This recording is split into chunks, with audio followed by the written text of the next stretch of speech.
Since the U.S. capture of Venezuelan President Nicolás Maduro, it remains pretty hazy who the winners and losers of this whole situation are going to be. But there was at least one person who definitely came out on top. An anonymous gambler. Just hours before the raid, this person, or maybe people, placed a hefty online bet that Maduro would be out of power by the end of January. So after the news broke that Maduro had been taken, this mystery gambler walked away with hundreds of thousands of dollars. So now everyone wants to know, who placed this bet? And did they know something that the rest of us didn't? From the newsroom of The Washington Post, this is Post Reports. I'm Martine Powers. It's Wednesday, January 7th. I cannot stop thinking about this strange side story to the news out of Venezuela. Is this evidence of some kind of national security leak? But also, how is it possible or even legal that someone could bet on the capture of a world leader? So today, I'm talking with banking reporter Andrew Ackerman about the growing world of betting on real-life events and what we know about this gambler's huge payday.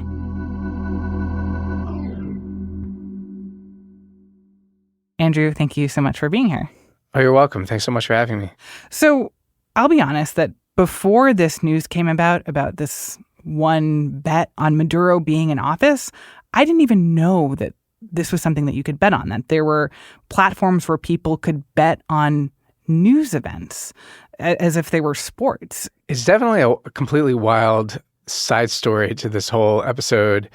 I mean, a couple of years ago, you probably wouldn't have been able to bet like this. But these prediction markets have grown dramatically in the last 2 years, went from being this like niche, very tiny corner of the markets to something we're now seeing more than $3 billion a week in bets on some of these platforms. Oh, my gosh. And I want to come back later to a little bit more of like why this has grown, why it's become so popular. But just very briefly, like how does it actually work? So these are places where you can bet on what? Yeah, so there are websites where people can place bets online on pretty much anything. The outcome of sports games, geopolitical events like elections, what happens to characters in random TV shows. There are basically two dominant markets here. Kalshi, which is overseen in the U.S., it's regulated here, and it's not quite the free-for-all of the second market, Poly market. That's where this Maduro trade happened, and it's offshore, meaning it's not designed to be used by Americans because it's not regulated here. Polymark is kind of seen as the Wild West here. So you can open up what's called a wallet, and you can place a bet, and it can be about anything you want. Yeah. You know, you may not get anyone else to engage in the bet. You may not have any liquidity, they say, but it's pretty wide open. And clearly, the ongoing situation in Venezuela was something that people were interested in betting on.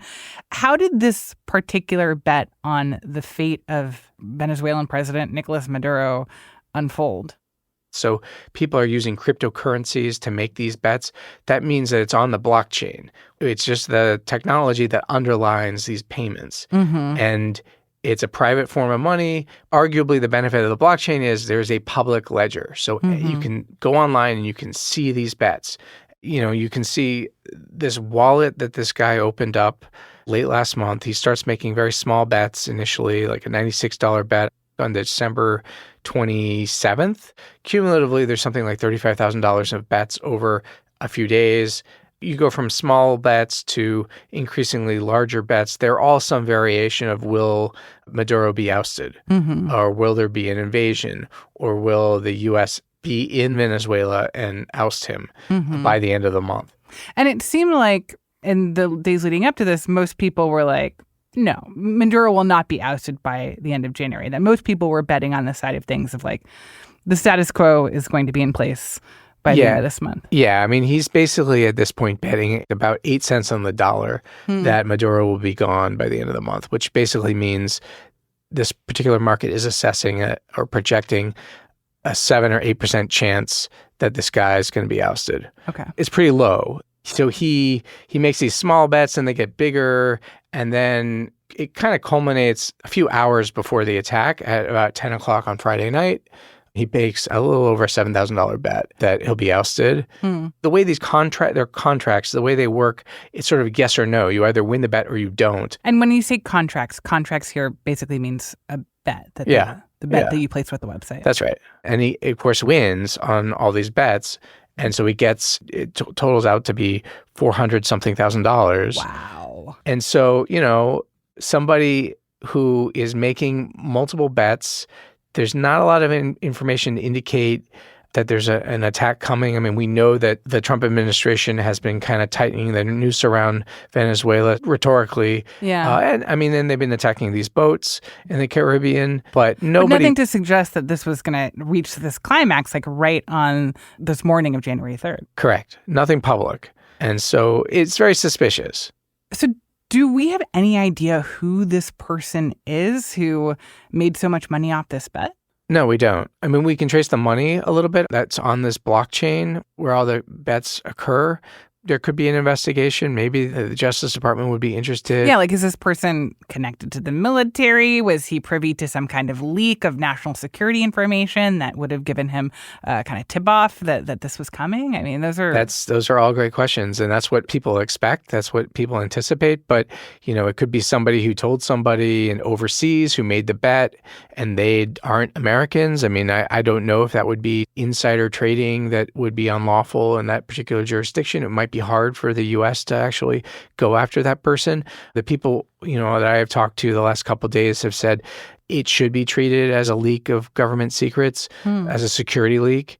They think that the Defense Department and the Justice Department should investigate. Yeah, because it seems like, and particularly the military would have an interest in wanting to know if, like, how someone might have come by this information and whether, whether there is a leak, like that they would want to investigate this. You would think so. I mean, I can think of scenarios where it's sort of obvious, I guess, but you don't want people to get wind of a major attack that puts people's lives in jeopardy. I mean, what if Maduro had gone on a Polymarket, Friday night and seen, the bets are going, something might be up. Yeah. What if he got suspicious and fled earlier? There's a lot of what ifs, but I think the question is sort of, in insider trading cases, you typically have people who have a duty of care. So they owe a duty of confidentiality to somebody, whether that's shareholders of the company. We don't know what the motivation here was, but it certainly looks bad. Yeah. And it sounds like if there's not an investigation by the U.S. government, that maybe we won't find out, because these apps are created to protect people's privacy because they're dependent on crypto and blockchain, and that there are mechanisms in place that keep the users of these apps, the winners of these bets, private. Yeah, I mean, I have no idea how to handicap the likelihood that we eventually find this person. But you could probably bet on it. You could probably bet on it. Maybe you could, yes. After the break, we look closer at the murky world of betting on real-life events and why these prediction markets could be really dangerous. We'll be right back.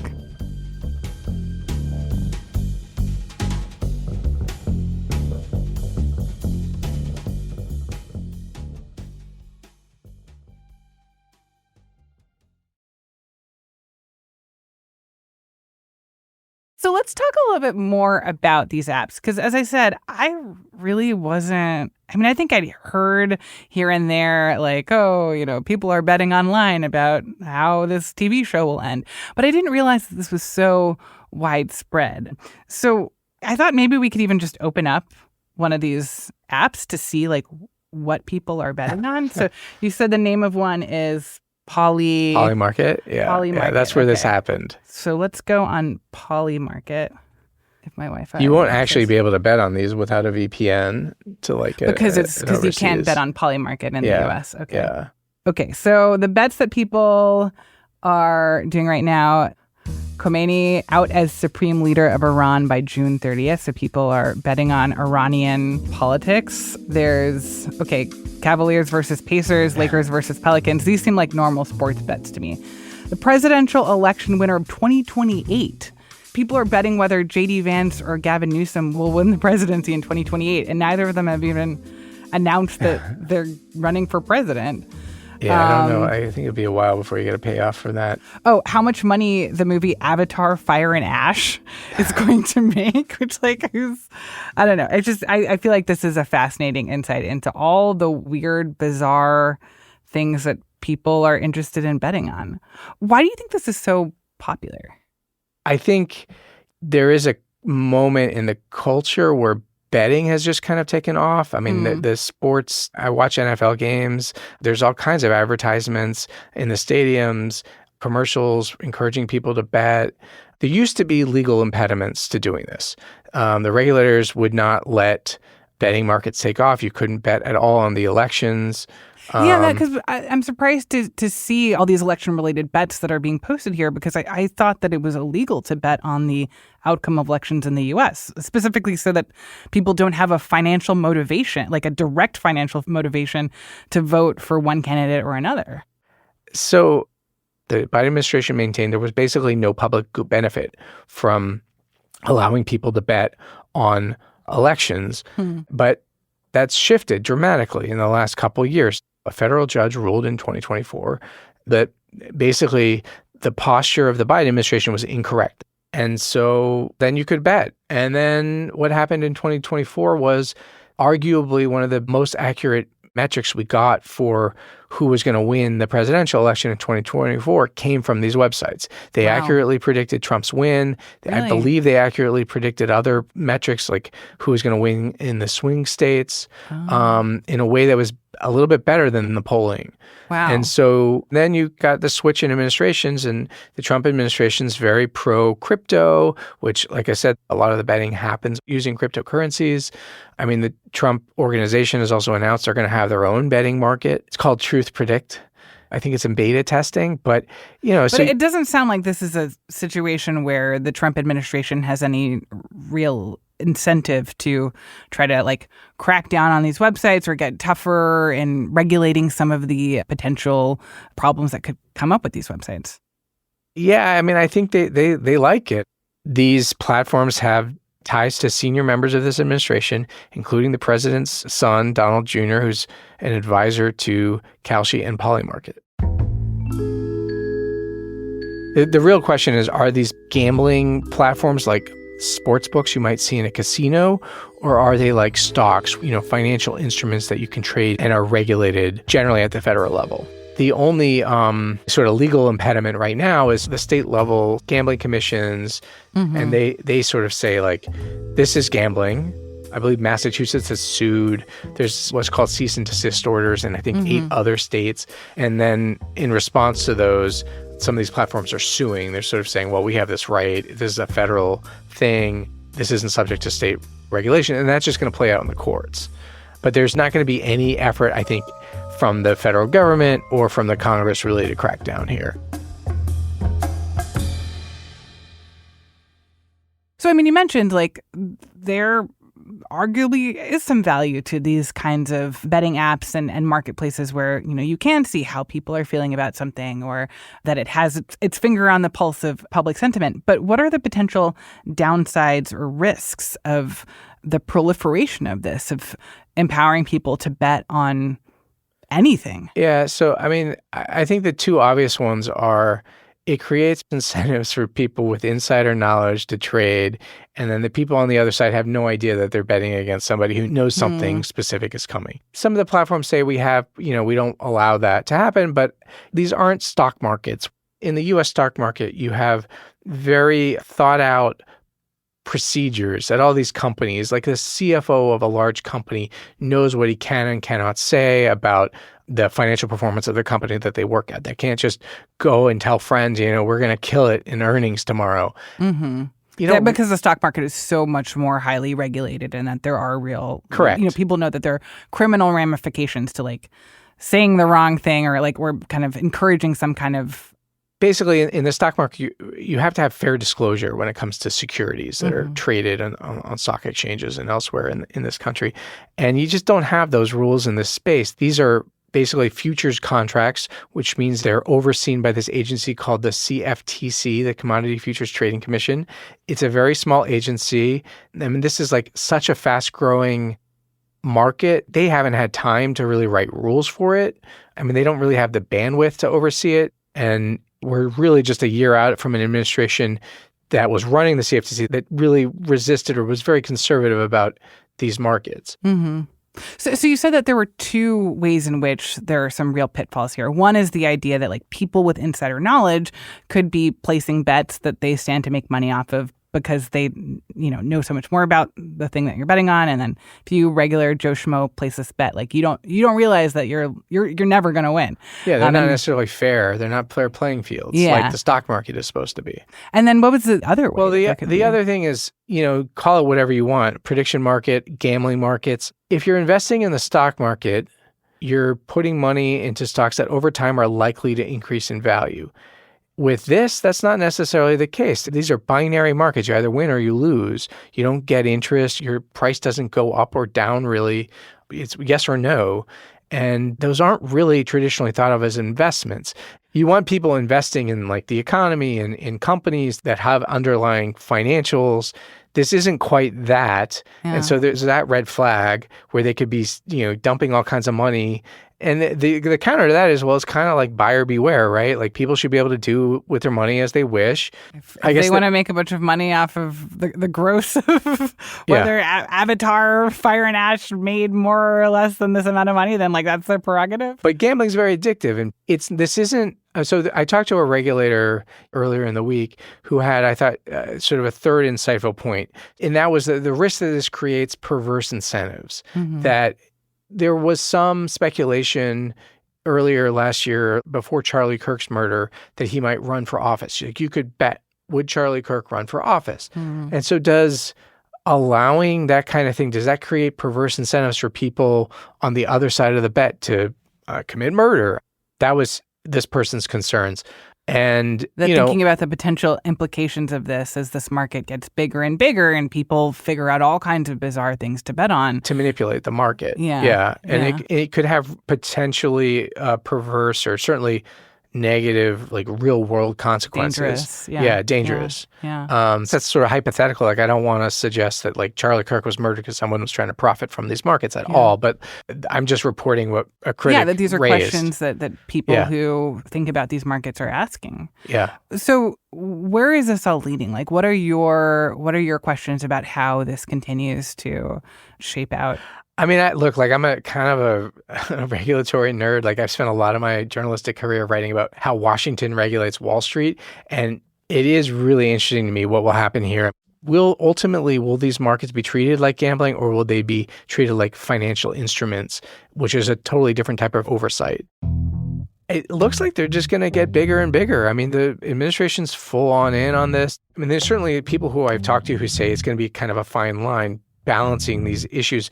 If you're worried about insider trading, but you like the transparency that these markets provide, you have to have some kind of regulatory perimeter around this that like balances both of those objectives. Mm-hmm. And we're not there yet. This administration they have a very deregulatory posture right now. They've kind of shut down the CFPB, effectively the Consumer Financial Protection Bureau. In the absence of new regulation, it's very clear that these markets are here for a long time. They're going to grow dramatically, and they're not going anywhere.